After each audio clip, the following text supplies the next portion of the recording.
আসসালামু আলাইকুম। আমি আলোকি ভেন্যুতে আমরা এসেছি। এখানে আজকে আমার ছোট মেয়ের ওয়েডিং সেরিমনি হচ্ছে। আলোকিত একটা প্রেস্টিজিয়াস একটা ভেন্যু।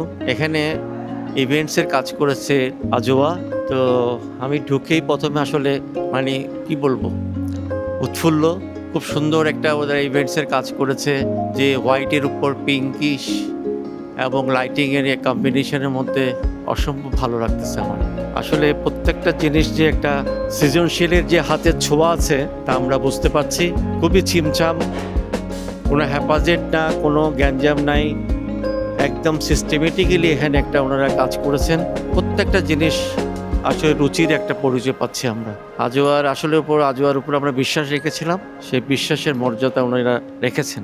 তো আসলে খুব ভালো হয়েছে, অত্যন্ত ভালো হয়েছে। আমি খুবই স্যাটিসফাইড। তো আমি চাই আজোয়া আরও উত্তরোত্তর বৃদ্ধি পাক এবং এসব প্রেস্টিজিয়াস ভেন্যুতে ওনারা আরও সংযুক্ত হোক। মোটামুটি দেখি আজোয়ার উপর আমার একটা ভরসা ছিল। এবং আপনাদের তো একটা যে ঢাকাতে আমি দেখি যে নেম এন্ড ফেম আছে, এটা আমরা দেখতেছি। সেটার মর্যাদা, সেটার সত্যতা আমরা এখন পেলাম।